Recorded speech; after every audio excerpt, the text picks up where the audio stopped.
इन्होंने शुरू किया था अपने बच्चे के लिए। जो पॉइंट था ये था कि इन्होंने अपने बच्चे के लिए किया। फिर हमने प्लान किया कि हम सीखते हैं, देखते हैं कि वो कैसे सिखाते हैं। हम लोगों ने सीखा इसको, सीखने के बाद इंप्लीमेंट किया। 4-5 साल तक हमने कुछ नहीं किया। फिर नौकरी छोड़ी दोनों ने, तो प्लान किया कि अब क्या करें। तो बच्चों की स्किल पे काम करते हैं। जिन बच्चों को मैं टेस्ट करता था, मैं देखता था कि इन बच्चों के पास ये वाली स्किल है, तो मैं बोलता था उनके पेरेंट्स को कि एक बार ना मैम से मिलो और इनसे बात करके देखो, ये इनको कुछ कर सकती है। और उसी पार्ट पे काम करने का प्लान किया। तो तब इनके पास मैं भेजने लगा। कोई एडवर्टाइजमेंट, कोई हमने पैम्फलेट, बैनर आज तक जिंदगी में नहीं छपवाया। और वर्ड ऑफ माउथ से जो बच्चों की जिंदगी में अद्भुत चेंज आया, उसका ही फायदा शायद हम लोगों को ये मिला कि हमारे बच्चे को हमें कभी भी ये कहना नहीं पड़ा कि तुम पढ़ाई कर लो। 7 साल की उम्र में उसने 10वीं तक का मैथ, फिजिक्स, केमिस्ट्री करके रख दिया था साइड में। ये तो हो गया, तो कुछ भी नहीं है। 7 साल की उम्र में, जब वो दूसरी क्लास में पढ़ता था। 5वीं क्लास की उम्र में तो 5वीं 10वीं वालों को पढ़ा दिया करता था। इस लेवल पे डेवलपमेंट हो जाती है यदि हम थोड़ा सा एफर्ट करें। कुछ नहीं, इन बच्चों पे बहुत ज्यादा माँ बाप ने कुछ भी काम नहीं किया होगा। अब सोच कर देखो, यदि आपके गांव में मैं 20 या 30 लोग ऐसे तैयार कर दूं जो आपके बच्चे की हर स्किल पर काम कर रहे हो, और हर बच्चे की स्किल पर काम कर, हर बच्चे की। क्योंकि हमारी जनता सरकार मोर्चा का मोटिव क्या है? हमारा मकसद एक है कि आप गांव के गरीब से गरीब, कमजोर से कमजोर, और आप चाहे उससे चिढ़ते भी हो, उसके भी बच्चे को नहीं छोड़ना है। 100% बच्चों को कवर करने के लिए अगर आप आते हो तो आप जनता सरकार मोर्चा की उस फैमिली का हिस्सा हो। अगर आपकी सोच 100% है, अदरवाइज आप उस फैमिली का हिस्सा नहीं बन सकते। समाज के एक भी व्यक्ति से अगर आपको चिढ़ है, यदि आप एक भी व्यक्ति को रिजेक्ट कर देते हो, बहुत से लोग आज हमारे साथ नहीं है। मतलब जो लोग कभी शुरू किया था वो आज हमारे साथ नहीं है। इसका यह मतलब नहीं है कि उनसे हम चिढ़ते हैं या उनसे हम साथ काम नहीं कर सकते। उनका काम करने का तरीका अलग है। वो ऐसे इस रास्ते चलकर पहुंचना चाहते हैं, हम इस रास्ते। हम कहते हैं आप उधर से आइए, हम उधर से आइए। हमने गांव का एक भी आदमी नहीं छोड़ना है। गलती से हमसे छूट गया तो आप कवर करते ना, आपसे छूट गया तो हम। इस तरह हम समाज के पूरक बन के अलग होकर काम करें। जरूरी थोड़ी ना है, ठीक है ना? आइडिया लेना इंपॉर्टेंट है। तो अब हमने ये प्लान किया है कि जो 1000 लोगों की फैमिली हमारी बनेगी, और इवन आप लोग अगर अभी तक उस फैमिली का हिस्सा नहीं हो तो भी आपके लिए यह ऑफर ओपन है। हम लोग अपने इस सिस्टम का जो हमने ये बनाया है, इसका ट्रेनिंग प्रोग्राम बनाया है, हम 1000 के 1000 फैमिली मेंबर्स की लेडीज को यह चीज सिखाना चाहते हैं कि आप इस चीज को सीख करके अपने गांव में चालू कीजिए। आसपास के पड़ोस के बच्चों को बताना, अपने बच्चों पर काम करना, और इसको हम लोग एक बिजनेस मॉडल डेवलप करना चाह रहे हैं। बिजनेस मॉडल ठीक रहेगा, गलत रहेगा? बिजनेस ये रहेगा कि 1000 के 1000 लोग अपनी अपनी जो बच्चों की जो मम्मा है उनको सिखाएंगे। उनको बच्चों पे काम करना आएगा, बच्चे समझ में आएंगे, पड़ोसियों पर काम होगा, उससे आमदनी होगी। उस आमदनी से जनता, मतलब देवेंद्र बलहारा और पूनम बलहारा को एक सिंगल रुपया नहीं चाहिए, लेकिन उसकी आमदनी का 20% रुपया समाज के काम पर जनता सरकार मोर्चा में डोनेशन देना है। बस इतना सा देना चाहिए।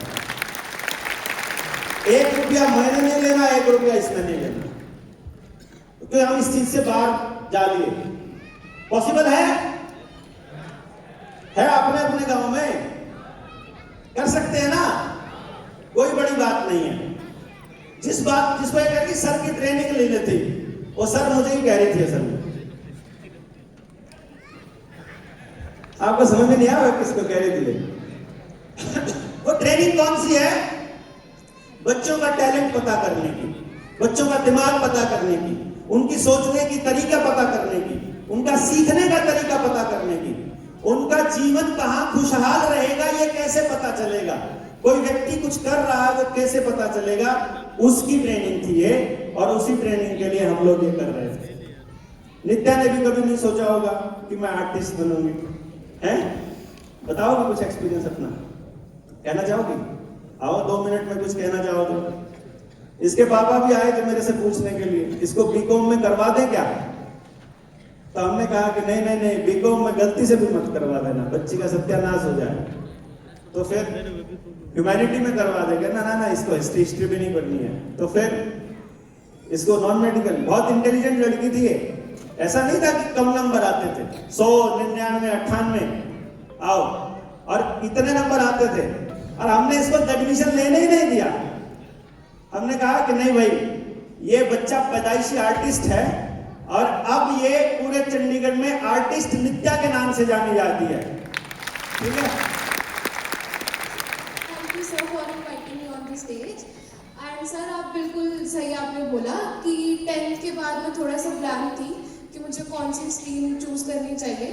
तब मैंने नॉन मेडिकल रखा, और उसके बाद फिर सर ने मुझे बोला कि अब देखो आपने ट्राई कर लिया नॉन मेडिकल, तो मैंने बोला हाँ जी, तो क्लियर हो गया है मुझे कि इस फील्ड में मुझे आगे नहीं जाना और मुझे कुछ और परस्यू करना है। तो सर ने मुझे बोला कि आप फाइन आर्ट्स ट्राई करिए।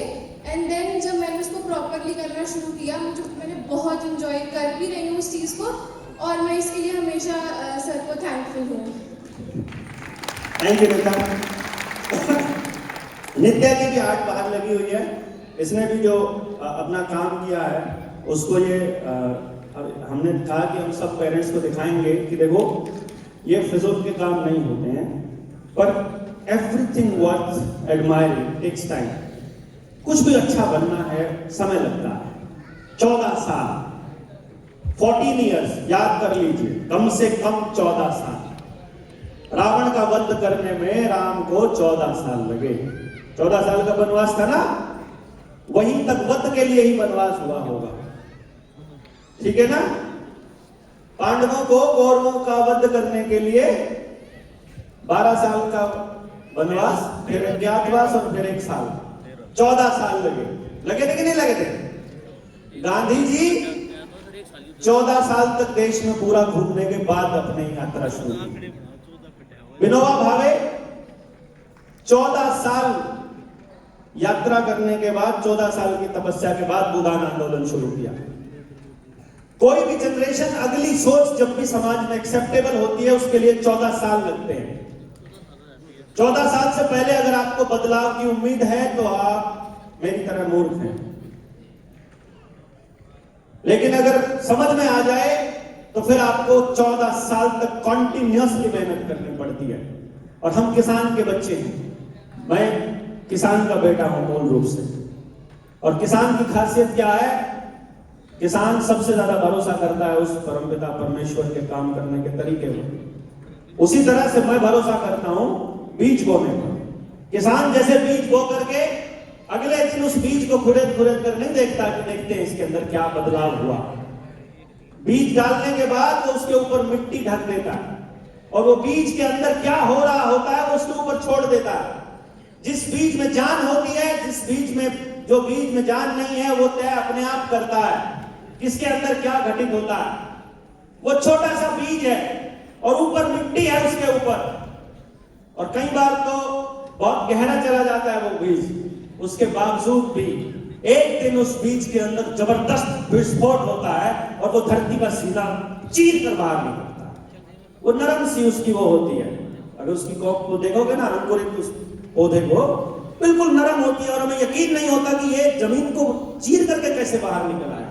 परंतु बीज ये काम करता है। 9 साल हमें हो गए हैं बोलते हुए बोलते हुए बोलते हुए। यहां सुमित भाई बैठे, 2017 में पहली बार मिला था। यही बात तब कर रहा था, यही बात आज कर रहा हूं, और सही बात, सेम बात 6 साल और मैंने प्लान किया है।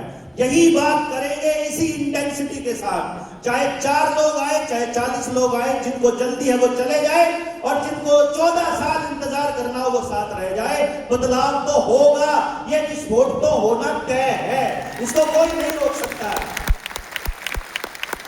14 साल, 9 साल हो गए, 6 साल और बाकी, और हम तैयार हैं इसके लिए। 6 साल और कंटिन्यूसली बोलते जाएंगे, बीज बोते जाएंगे।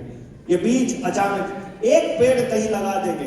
कुछ लोगों ने कहा एक एक्सपीरियंस कर, अरे मेरी जरूरत ही नहीं है भाई, अगर मैं करूंगा तो लोगों को लगेगा देवेंद्र कर सकता है। आप करके देखो, आप अपने घर में कर सकते हो, आप अपने पड़ोस में कर सकते हो। करने के लिए आपको तो रेडीमेड चाहिए ना, वो नहीं दूंगा, रेडीमेड नहीं मिलेगा। यहां करने के लिए तैयार, और बच्चे को भी रेडीमेड नहीं देना है। ये पेरेंटिंग सेमिनार है।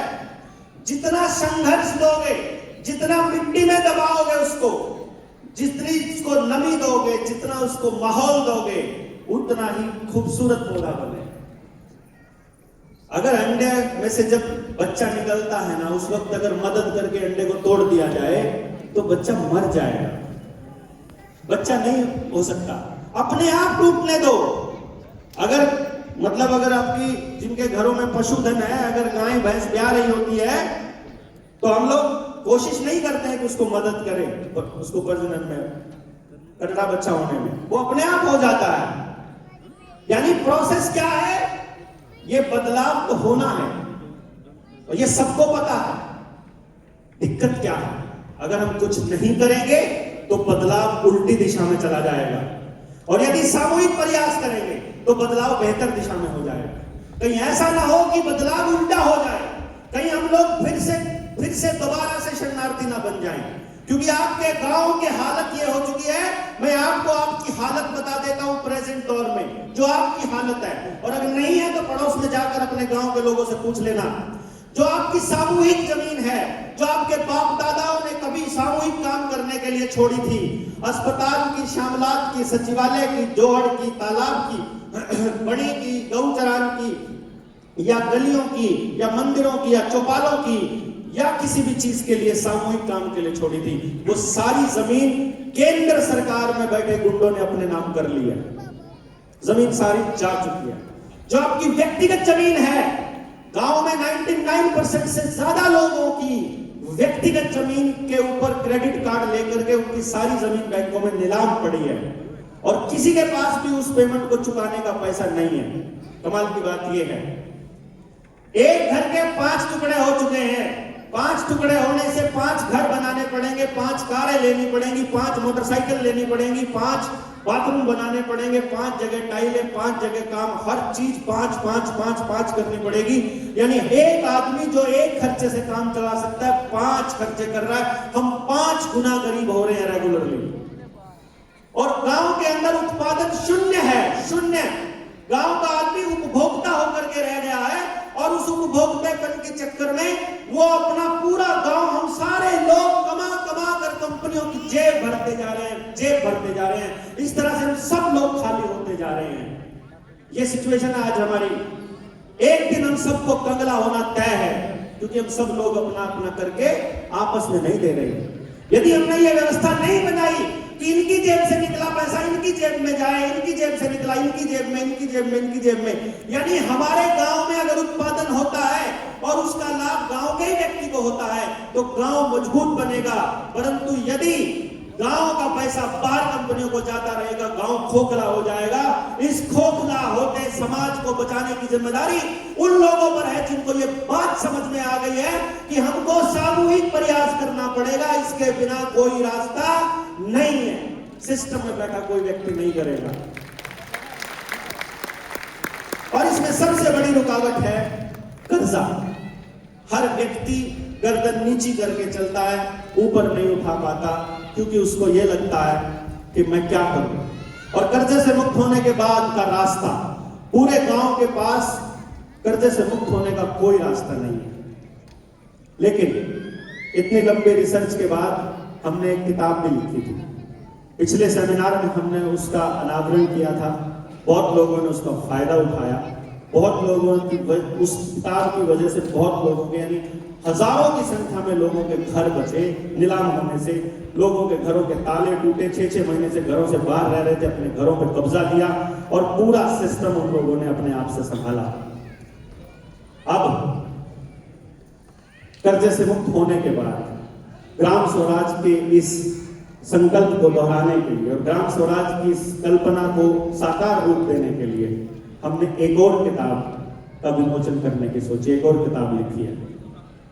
हमने वो किताब लिखी है, उसमें क्या किया हुआ है कि आपका ग्राम स्वराज का ये सपना कैसे पूरा होगा। ये जो बात हम कह रहे हैं सामूहिक प्रयास कैसे होगा, हमें किन किन चीजों को समझना होगा। ग्राम सभा का क्या रोल रहेगा, इस पे जानने के लिए आपको किन चीजों को उससे पहले जानना होगा और कौन सी चीजें उसके बाद जाननी होंगी। और वो किताब एक ऐसी चीज, एक ऐसी चिंगारी बनने की दिशा में काम करेगी जिससे ये जो लूटपाट की जो व्यवस्था बनी हुई है, इस लूटपाट की व्यवस्था को हम सब लोग मिलकर उखाड़ फेंकें और अपने गांव को मजबूत करेंगे। इस दिशा में एक किताब का विमोचन यहाँ पर ड्यू था, जो अभी हम लोग प्लान कर रहे हैं कि जितने हमारे सुपर टीम लीडर्स हैं, आप लोग जहां जहां से आए हैं, आपने अटेंडेंस दे दी होगी अपने स्कैनर पर, जिसने नहीं दी होगी वो दे देंगे। ऊपर ये स्पेशल टीम लीडर्स हमारे हैं, सुपर टीम लीडर्स, ये 30 लीडर्स हैं। भारत के हर जिले से, भारत के हर स्टेट से, किसी भी स्टेट से आप आए हो, आप अपने स्टेट के बंदे का नंबर यहाँ से नोट कर सकते हो। आप जिस जिले से आए हो हरियाणा के, आप अपने जिले के बंदे का नंबर यहाँ से नोट कर सकते हो। और इसको पूरा जूम करके अब सब लोग दिखा भी देंगे कि सब लोगों को, कि आने वाले समय में कोई वीडियो अगर आएगी तो अब सबके सामने उनके नंबर भी हो जाएंगे। नंबर बहुत आसान है, हमने लिया है। अपने से अलग किसी दूसरे जिले के व्यक्ति को आप संपर्क ना करें, बढ़िया रहेगा। इमरजेंसी वो बात अलग है। नंबर इतने आसान लिए हैं हमने, लास्ट में 801, 802, 803, 804, 805, 806, 830 तक हैं। 30 लोग हैं, 30 लोग टीम के, और ये एक 30 लोगों के पास 30 लोगों की टीम है। ये जो 1000 लोग हमने पहले बोले हैं ना, ये 30 लोग, एक आदमी के पास फिर 30 लोग, तो पूरा 30 × 30। हमने ये प्लान इसलिए किया है, मान लो आप कोई बिजनेस करते हो, 30 परिवार यदि आपके परमानेंट कस्टमर हैं, आप भूखे नहीं मर सकते? नहीं मर सकते ना? हाँ जी बताइए। 30 परिवार अगर परमानेंट कस्टमर हो, आप कोई भी बिजनेस करते हो, आप लोग कभी भी पीछे नहीं हट सकते। तो आपको 30 का परिवार हमने दे दिया। 30 परिवार में से एक आदमी गड़बड़ करता है, निकाल बाहर करो, जैसे इन्होंने व्यवस्था बनाई हुई है। आपका कलेक्टर जो है वो